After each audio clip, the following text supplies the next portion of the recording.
Greetings everybody! Today I am really excited because this fruit is really rare.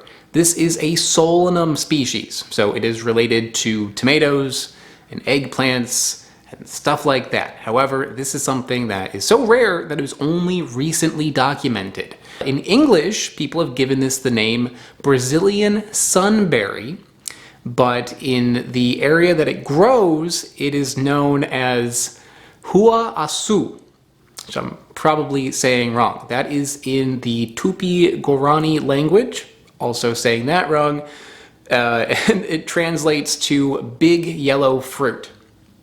So there you go. This might look a little bit familiar, and that's because it has a striking resemblance to another fruit, this one. This is a lulo. They're in the same genus, okay, so they're both solanums, but this is a different species. And at a glance, they do look very similar, but when you get closer to them, you can see that the coloring is different. Okay, this is a little bit more yellow to orange in color. This one has a little bit more of a, I don't know, like a tan brownish color to it. These are more glossy. You see it's shiny a little bit. This is a little bit rough on the outside. The stem end, you can see this one has more defined leaves than this one. And one really notable thing to it is that the Sunberry has little zebra stripes on it. Okay, you can see those little guys on it. This lulo does not. This fruit has a long history in a very localized area in Engatuba, Brazil. Just in that one area, people there use this fruit, but it was not known outside of that. It was only documented in 2008 by Helton Muniz. So Helton, if you are somebody who grows rare plants, you may have heard of this guy.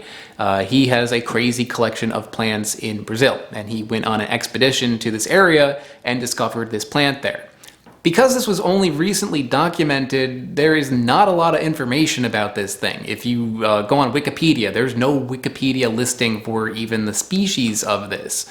And how I managed to find out any information about this was kind of fun because all I was able to find were like seed websites, people selling the seeds of this.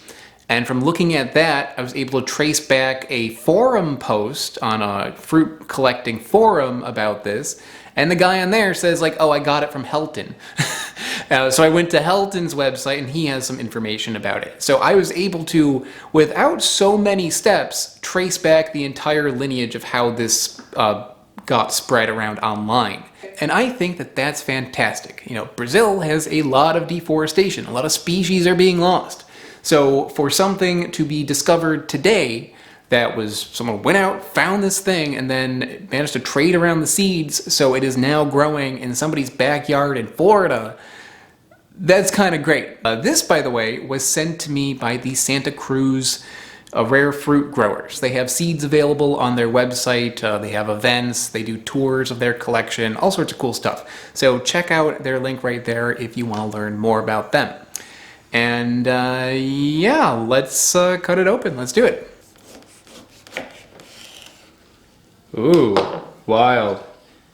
Very black seeds inside, and the flesh is the same color as the rind. This is like an orange color.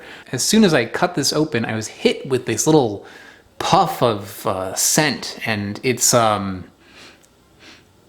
kiwis. It smells a lot like kiwis. So here's the inside of a lulo, by the way, and as you can see, usually they're green on the inside, and I'm not sure if the reason why this is not green is because it's a different variety, or if it's just because I got this in New York City, and this is not somewhere where lulos grow.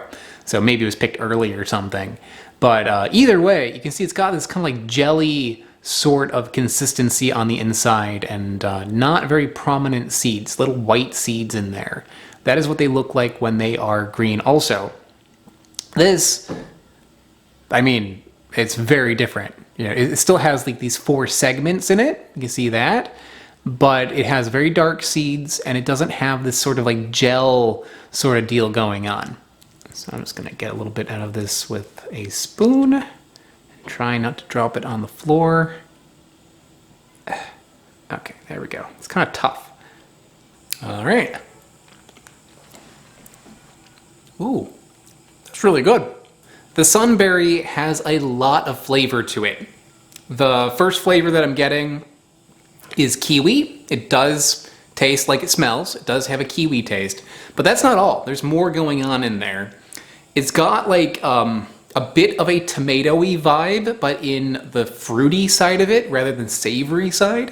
You know, tomatoes are fruit, of course, but usually they're used because they have this like kind of hearty, savory note to it. But this doesn't really have that, but it has the fruity edge of a tomato, which makes me think a bit of one of these, a tamarillo or tree tomato. These are also kind of like that. These are kind of like a tomato meets a guava. Yeah, it's quite sour and citrusy and a bit like pineapple. There's a lot going on in that. That's really delicious, actually. That's incredibly good.